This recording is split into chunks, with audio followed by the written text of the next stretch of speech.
Boa noite a todos e que a doce e serena paz do Mestre Jesus envolva todos nós aqui, encarnados e desencarnados, né? Então, dando prosseguimento à noite de hoje, vamos pedir à nossa irmã Denise que faça a leitura preparatória do ambiente.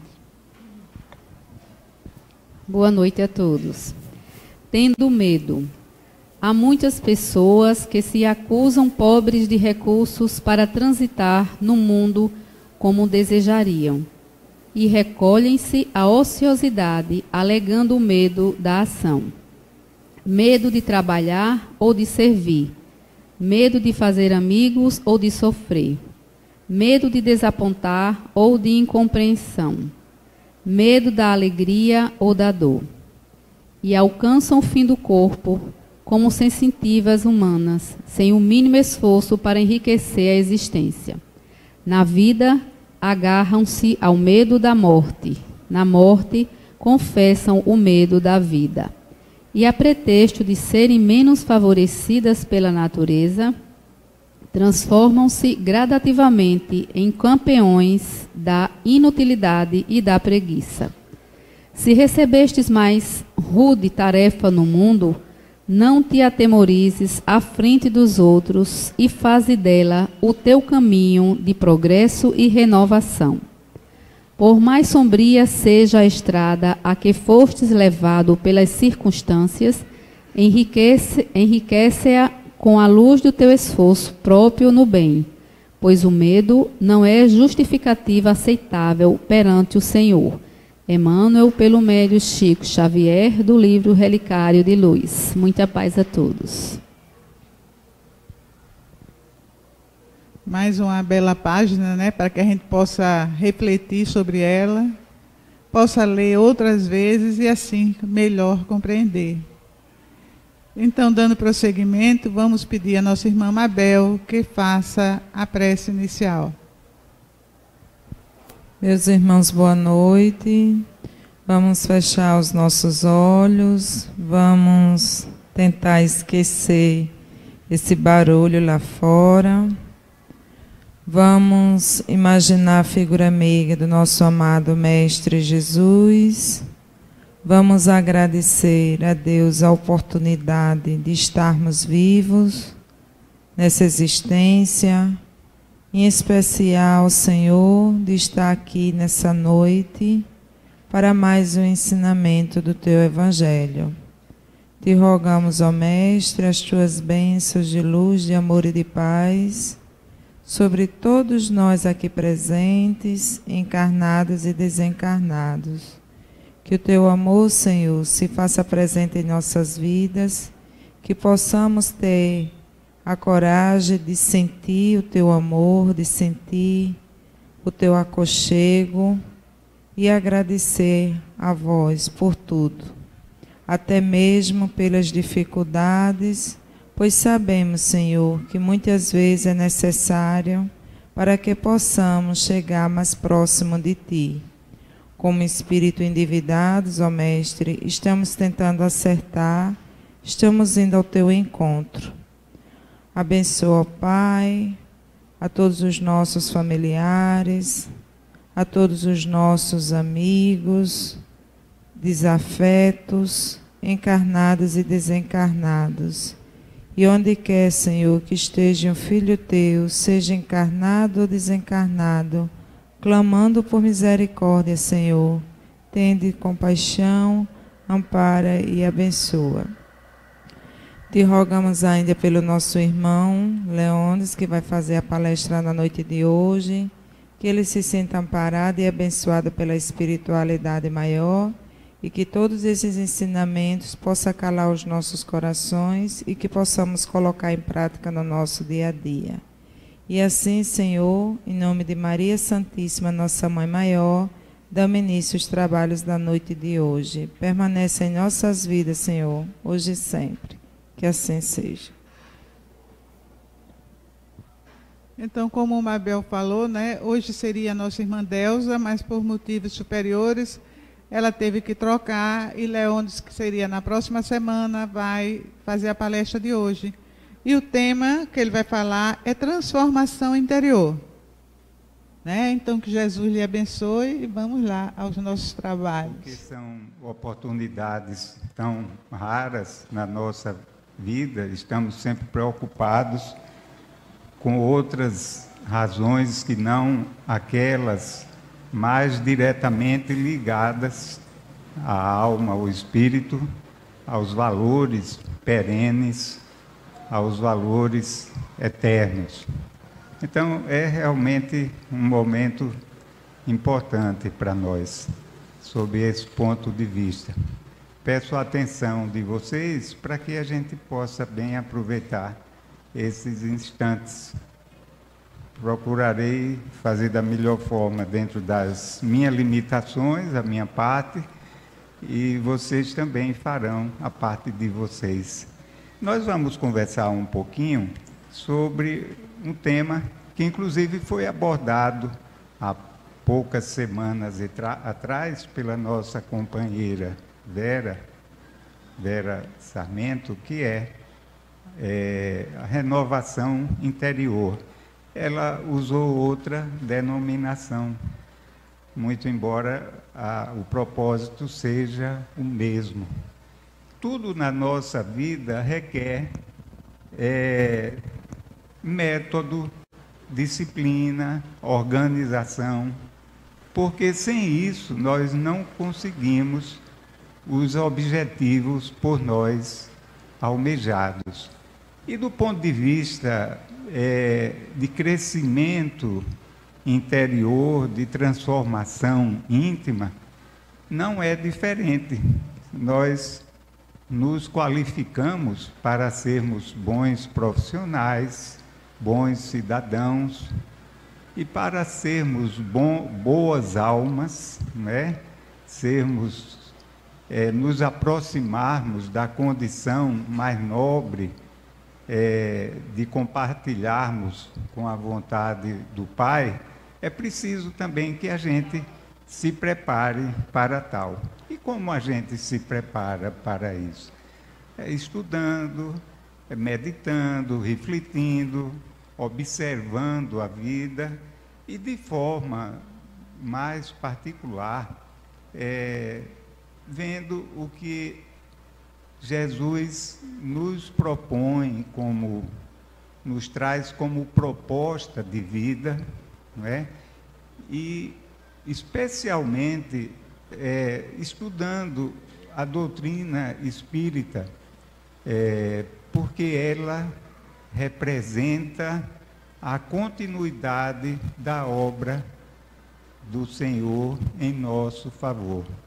A doutrina vem, conforme Jesus nos prometeu, vem nos relembrar tudo que Ele nos falou há 2000 anos atrás e acrescentar muita coisa, nos trazer muitas revelações, já que à época nós não estávamos preparados para tal. Porque mudar é um desafio para nós. Nós estamos habituados, em todos os aspectos da vida, nós estamos habituados a permanecer da forma como nos encontramos. Aliás, isso é uma lei da física que se aplica a nós também. Nós conhecemos na física uma característica dos corpos que é chamada de inércia. Quem estudou aqui um pouquinho de física sabe.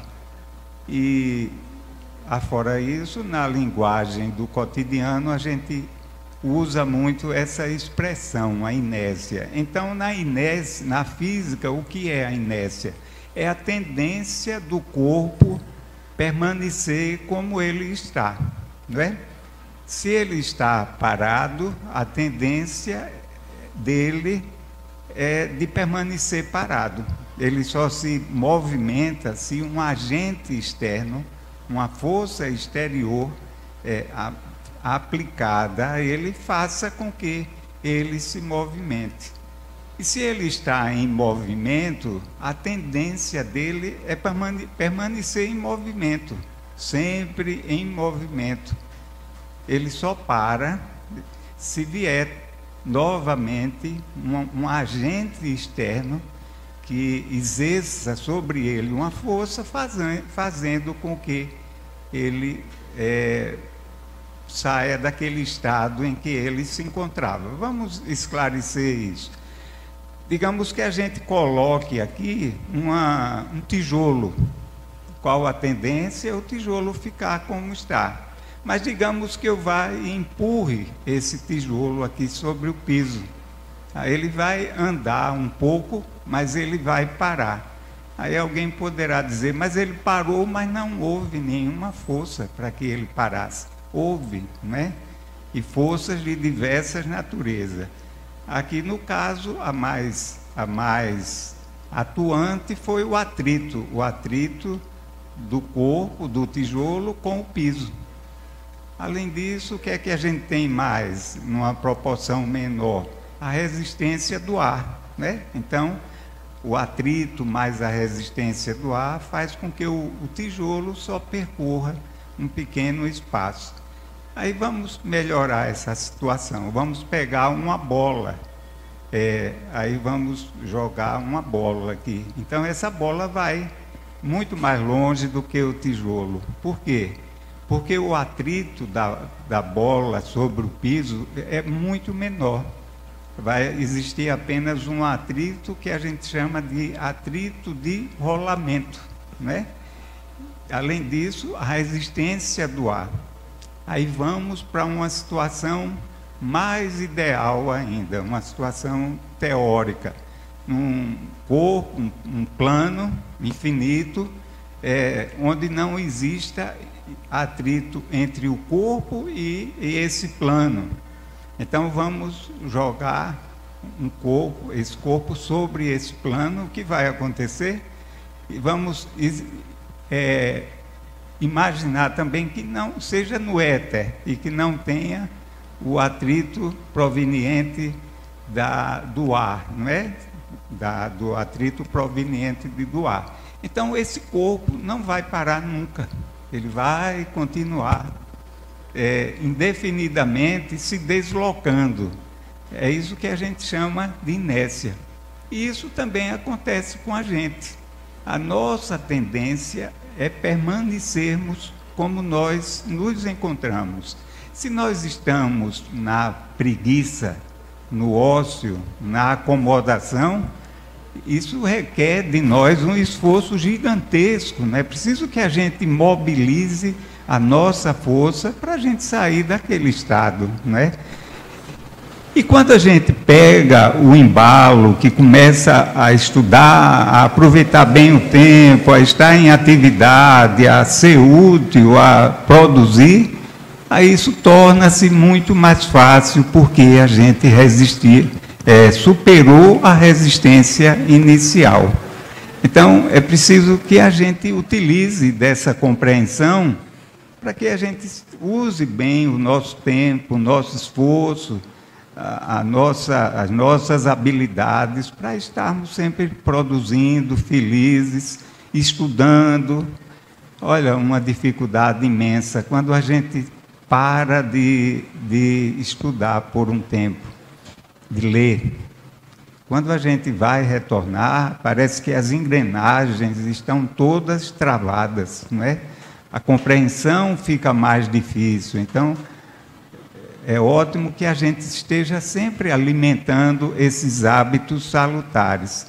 Então, a nossa tendência natural é permanecer, é deixar as coisas como estão.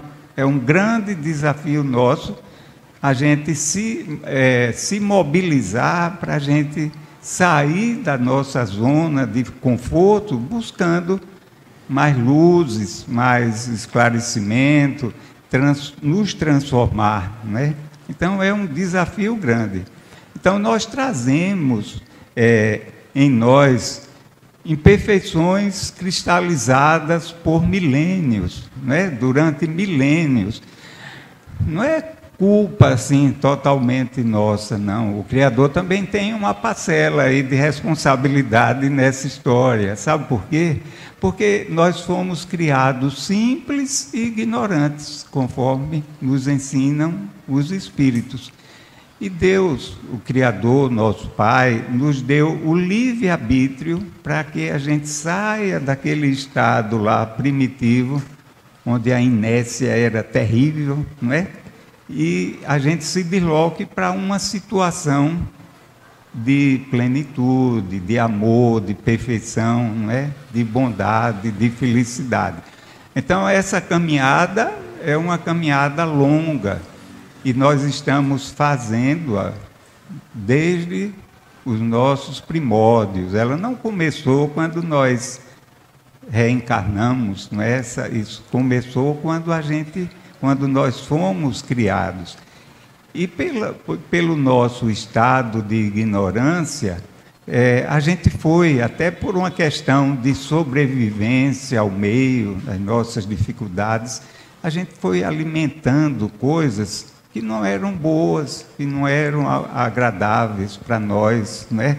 Já pensou a gente sobreviver na selva, sobreviver no meio às intempéries, meio aos animais selvagens? Hoje a gente tem recursos maravilhosos, né? Como as cidades, o nosso lar, temos recursos da medicina para aliviar as nossas dores, os nossos sofrimentos, até aqueles de origem mesmo emocional, psicológicas, mas isso a gente não tinha, né? Então a gente tinha que até de alguma forma se embrutecer mesmo para poder sobreviver. E com isso a gente foi desenvolvendo algumas características que ainda hoje permanecem no nosso interior, não é? E entre elas o orgulho, ou melhor, o egoísmo é a mais evidente, a mais cristalizada e a mais difícil de ser removida. Então é uma luta grande nossa, não é? E como consequência disso, nós não temos ainda uma capacidade de domínio, não é, sobre os nossos sentimentos, as nossas emoções, não é? Intelectualmente, a gente já tem noção de tanta coisa boa, né? A gente já conhece muita coisa boa. Mas para sair desse estado de conhecimento intelectual para o estado de vivência desses valores, há uma distância muito grande, não é? E a gente se perturba, a gente não consegue pôr em prática aquilo que a gente gostaria, porque a gente não tem ainda uma vontade suficientemente desenvolvida, forte, né, para ter aquele foco e não sair daquilo. Um pouquinho diferente de Jesus, né? Jesus nunca perdeu o foco dele, que era o de amar, né? Era de aproveitar todas as ocasiões para nos ensinar, para nos exemplificar.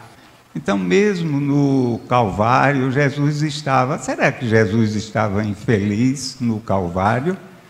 Claro que não, ele poderia estar sofrendo as dores físicas, né? Mas eu acho que dores morais Jesus não tinha, porque sofrê-las.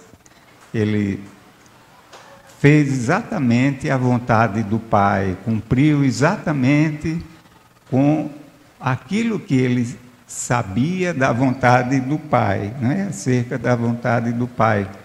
Então, a preocupação dele era com o amor. Então, ele estava tranquilíssimo em relação aos deveres cumpridos. Então, ele não tinha por que ter dor moral.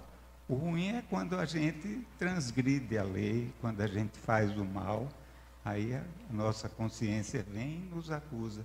Mas quando a gente está em paz com a nossa consciência, os agentes externos não nos perturbam muito, né?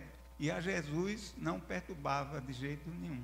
É tanto que, naquele momento, Jesus disse assim: Pai, perdoai-os, porque não sabem o que fazem, né? E olhava a todos ali presentes com o seu olhar de amor, de compreensão, né?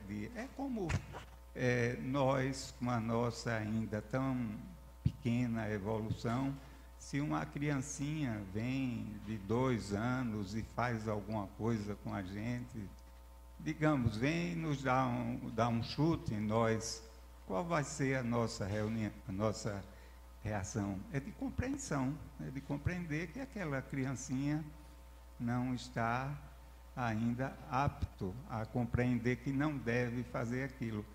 Agora, imagine a proporção de Jesus em relação a essa realidade. Então, é isso aí. Ainda nós não temos controle das nossas emoções. É mais cômodo deixar como está, né? A gente não mudar. Aquela inércia que a gente se referia também. Muito melhor. Não exige nada de mim, não exige... que as coisas boas, elas cobram da gente, cobram sacrifício e renúncia. O caminho largo a que Jesus se referia, esse não, esse é tentador. Sabe por quê? Porque esse caminho largo, ele atende ao nosso ego e atende de imediato aos nossos prazeres, aos nossos anseios mais imediatos, não é? Então, eles nos gratificam, digamos assim, entre aspas, imediatamente. Os valores que são perenes, que são da alma, esses não. Esses é preciso que a gente plante, que a gente regue, que a gente espere para poder colher, né? Então é muito diferente. Num, você, digamos assim, goza para pagar depois, né? É a primeira situação. Eu sinto o prazer, a felicidade, entre aspas, mas depois vem a conta, a frustração, a decepção, né? O vazio. A outra situação não, é diferente. Eu tenho que investir, eu tenho que trabalhar, tenho que me esforçar, tenho que abrir mão de muita coisa. Aí, aos pouquinhos, com o tempo, é que a gente começa a sentir os efeitos dessa realidade.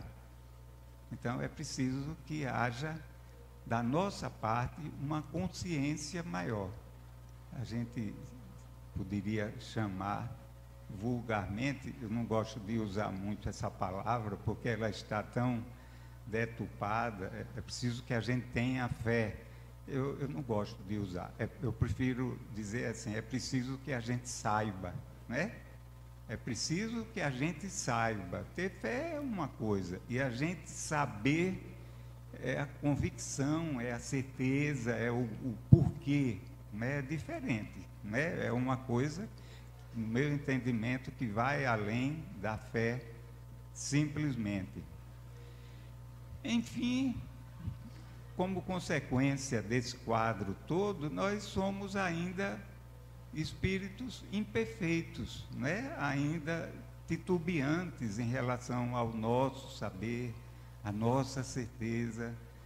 Será que eu vou me beneficiar com isso? Se eu vou fazer um sacrifício tão grande para estudar o livro dos Espíritos, né? São 1000 e poucas perguntas, que requer disciplina, que requer perseverança. Eu vou ter força suficiente? Uma certa ocasião, fazendo um curso, e uma amiga nossa, esse curso demorou um pouco, a gente foi estabelecendo relações de amizade, e ela, não sei como, eu falei no Espiritismo, e ela disse, eu tenho uma vontade muito grande de conhecer a doutrina espírita. Eu digo, oh, que coisa maravilhosa. A doutrina é uma bênção divina, porque nos dá muita lucidez, muita luz, amplia muito os nossos horizontes. Aí ela disse, que dia eu posso ir lá? Aí eu, como essa reunião aqui, normalmente, a reunião pública é uma das portas de entrada, não é, na casa espírita, eu disse para ela, vamos numa quarta-feira à noite? Ela, tá bom. Aí combinamos, isso era uma quinta ou sexta, combinamos para outra semana. Aí na outra semana, aí eu lembrei a ela, na quarta-feira, esse curso era tarde, eu lembrei a ela. Ela disse, olha, eu não me lembrei, mas dia de quarta-feira eu tenho um compromisso com os amigos, a gente se reúne para tomar uma cervejinha na praia. Eu digo, oh meu Deus, a gente vai para uma barraca tal, toda quarta-feira. Eu digo, oh meu Deus, coisa boa, não é? Então, são as nossas opções, o prazer ali da convivência com os amigos, da cervejinha, da conversa ali meio descompromissada, né? Isso dá uma satisfação de imediato, né? Dá um resultado assim instantâneo. É como ganhar na loteria, você no outro dia se acorda milionário. No campo do espírito é diferente, a gente não dorme. Eu e me acordo no outro dia um anjo, não é assim, né? Bom, então nós estamos vendo que esse desafio, ele é fácil ou é difícil para nós? Hein, minha amiga? É um pouco difícil, sobretudo no início. Né? Porque quando a gente vence a inércia, estão lembrados da inércia? Quando a gente vence a inércia, as coisas começam a andar com mais facilidade. E a espiritualidade, os nossos benfeitores espirituais, eles são, vamos usar um termo impróprio, eles são ansiosos para nos ajudarem. Os espíritos superiores não têm ansiedade, né? É uma força de expressão minha. Mas eles vivem querendo que a gente dê oportunidade, porque era como Jesus fazia. Jesus não obrigava nada a ninguém, né? Então, os espíritos superiores, que são seus emissários, respeitam também a nossa vontade, né? Eles querem que a gente estenda a mão em direção a eles. A gente estendendo, aí a gente vai encontrar 1000 mãos voltadas em direção a nós, para nos ajudar, para nos estimular. Então, a renovação interior é um processo contínuo de transformação com propósitos edificantes, não é? A gente vai querer se transformar para melhor, ninguém vai querer se transformar para pior. E como vencer esse desafio que é enorme? Então, toda conquista nossa, como a gente comentava, ela requer metas, né? Qualquer trabalho nosso requer que você tenha uma meta, não é? Eu estou aqui, não é, essa realidade, na minha empresa, na minha profissão, no meu trabalho, na minha condição de espírito, não é? E eu quero chegar a um ponto tal. Então, essas metas têm que existir. E elas têm que ser o quê? Realizáveis. Hoje, eu não posso, por exemplo, querer daqui para o final da reencarnação, vamos deixar os nossos amigos lá fora, não é? Vamos cuidar aqui dos nossos afazeres, senão a gente perde aqui a oportunidade. Então, as nossas metas, elas têm que ser plausíveis e alcançáveis, né? Eu não posso, por exemplo, almejar daqui para o fim da minha reencarnação, eu atingir um estado de evolução do Chico Xavier, ou de um Francisco de Assis. Olha, eu não posso, né? É lógico, é racional, Mas eu posso, por exemplo, chegar ao estágio aqui da minha amiga Neuzinha, com muita luta, com muito sacrifício, da Denise ali do Porangaba, né? De muitos outros aqui também. Então eu tenho que ter objetivos, metas que sejam realizáveis. E tenho que fazer planos. Como é que eu vou fazer como é que eu vou me conduzir para eu atingir esses propósitos meus? Então, esses planos meus têm que ser conscientes, né? Tem que ter objetividade. Então, a transformação é sinônimo de reforma e de mudanças, não é? Olha aí, essa imagem aqui é muito interessante, porque é o que nós estamos propondo, é isso daqui, olha. Nós vamos nos rasgar, vamos nos violentar mesmo, né?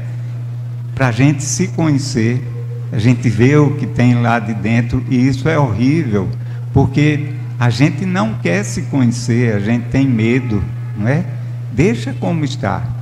Aí vem a inércia novamente, deixa como está. Mas a proposta é essa daqui, olha, é a gente se abrir, se conhecer, né? E tendo como referências nosso modelo maior, que é Jesus, a gente buscar aqueles objetivos que ele nos propõe de vida, né? São difíceis, são, mas são possíveis, desde que a gente se disponha a começar a vivenciá-los, né? Então, é por aí. E mudar só por mudar, não, nós temos que mudar com propósitos sublimes e de colher frutos ao longo dos tempos, não é? Nós não vamos mudar só para atender aqui a uma necessidade imediata. Isso a gente vem fazendo há muito tempo, não é? E a proposta espírita é diferente. A proposta espírita é que a gente faça as transformações profundas, né? A gente se conhecendo as virtudes que a gente já conquistou, e muita coisa que a gente tem por conquistar, não é? A gente se esforce nessa direção.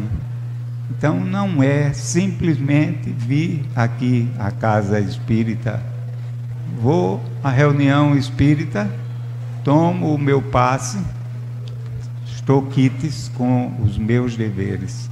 Não é isso, a proposta espírita não é essa.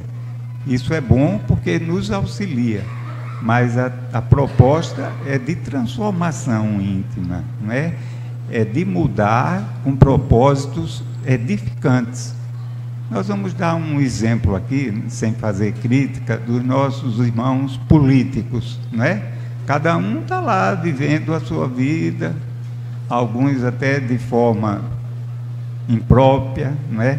Mas quando chega a proximidade das eleições, então eles todos se transformam em anjos e arcanjos, não é? Ficam apiedados, não é? Com uma compaixão enorme, com um sofrimento alheio, saem pelas ruas beijando e abraçando a todos, principalmente aos velhinhos, às crianças, né? Põe no colo, se sensibiliza, vou reformar isso, tá. Passaram-se as eleições, cadê o homem? Cadê a mulher candidata? Ninguém dá notícia. Então, não é essa mudança, que é uma mudança circunstancial, que nós queremos, que nós pretendemos. É algo muito mais profundo. Bem, que tal um plano? Vamos fazer um plano aqui pensando em algumas máximas que possam nos auxiliar nessa caminhada nossa. Aí a gente começa aqui com essa recomendação de Jesus: orai e vigiai. Jesus era de uma sabedoria, né? Então, nossos hábitos, por que Jesus nos recomendou isso? Os nossos hábitos são reflexos dos nossos pensamentos. A gente pensa, não é? E às vezes materializa esses hábitos, esses pensamentos, não é? A gente faz um esforço e os coloca em prática. E essa insistência termina a gente criando hábitos, não é? São os nossos pensamentos que, cultivados, que praticados, se convertem em hábitos, né, que podem ser bons ou ruins. Então, nossos hábitos são reflexo daquilo que a gente pensa.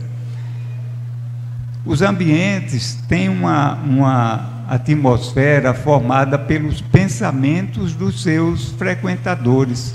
Então, aqui existe um ambiente,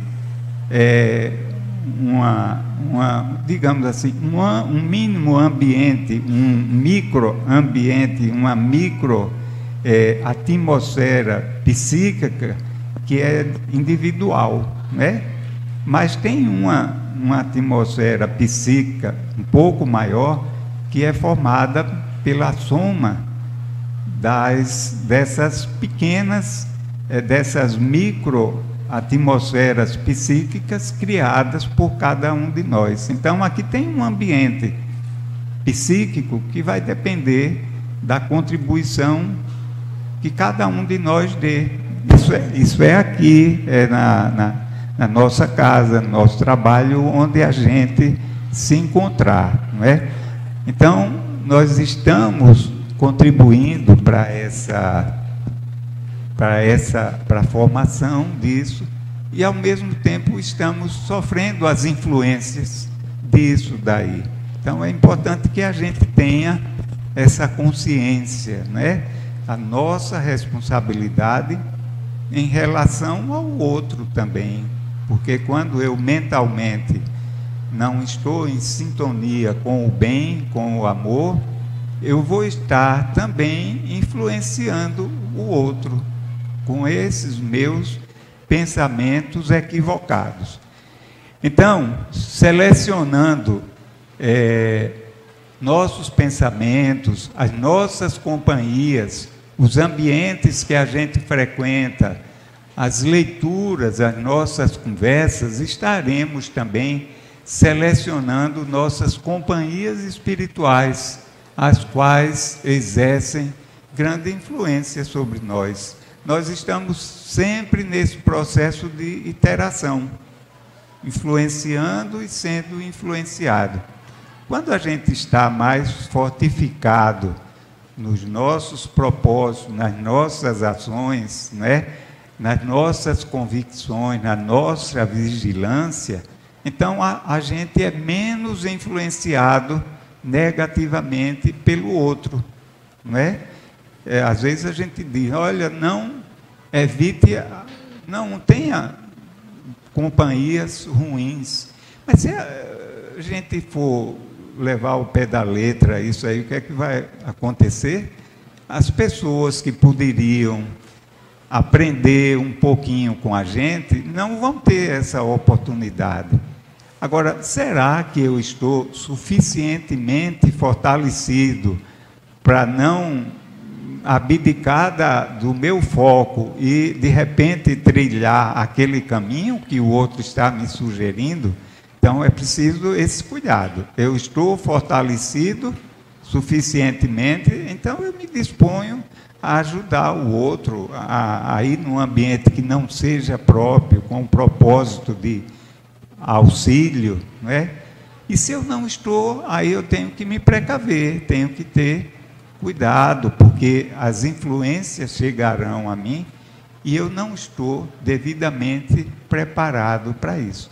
Kardec dizia o seguinte, que a melhor forma da gente influenciar, que a gente evitar as influências negativas dos espíritos inferiores, é a gente atrair os bons espíritos, não é?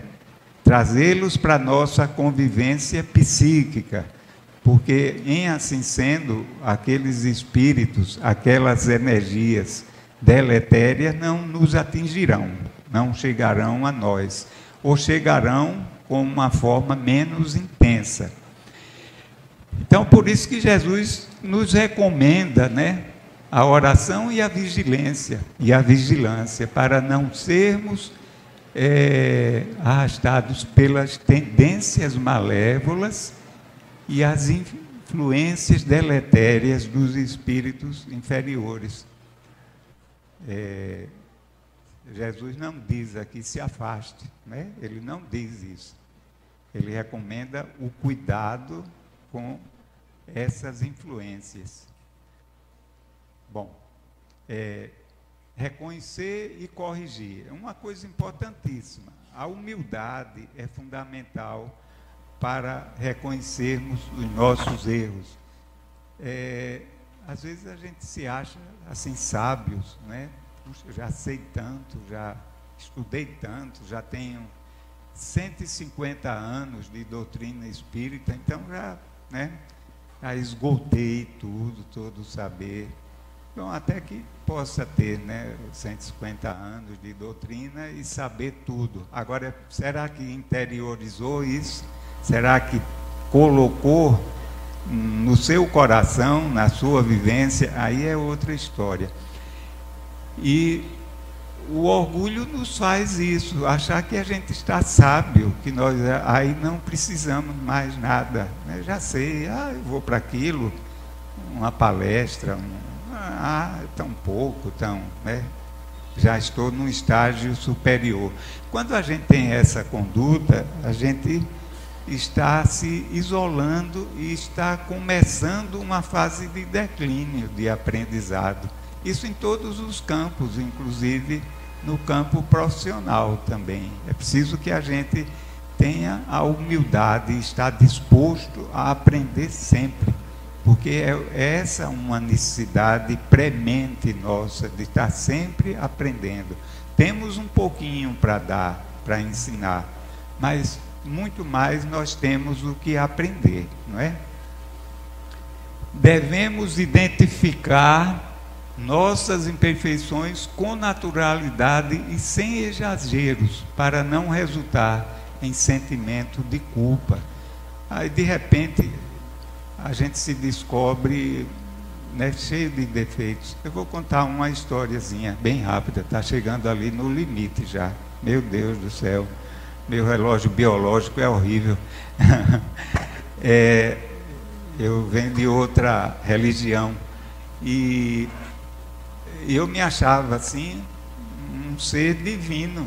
Eu não tenho nenhum constrangimento em contar isso para vocês. Passei por umas dificuldades e um amigo nosso me indicou uns livros espíritas, eu li e tal, fiquei empolgado. Aí depois me encontrei com um amigo da faculdade e frequentava aqui o centro William Crookes. Aí ele disse: rapaz, vamos lá tem o fulano, que era também da faculdade, tem o cicrano e tal. Eu digo, uma coisa boa, eu vou lá.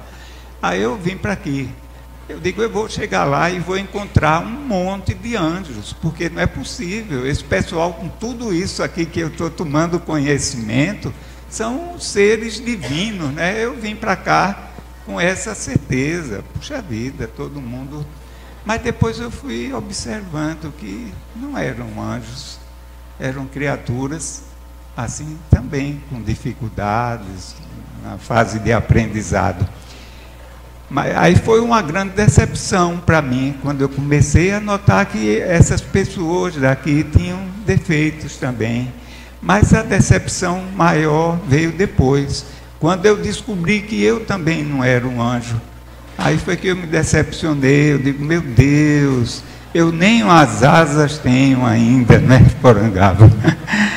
Então é isso, quando a gente começa a se conhecer, começa a compreender a mensagem de Jesus, em particular com os ensinos, à luz dos ensinos da doutrina, aí a gente começa a se reconhecer, começa a se enxergar, ver os defeitos, ver as qualidades também, que também nós temos.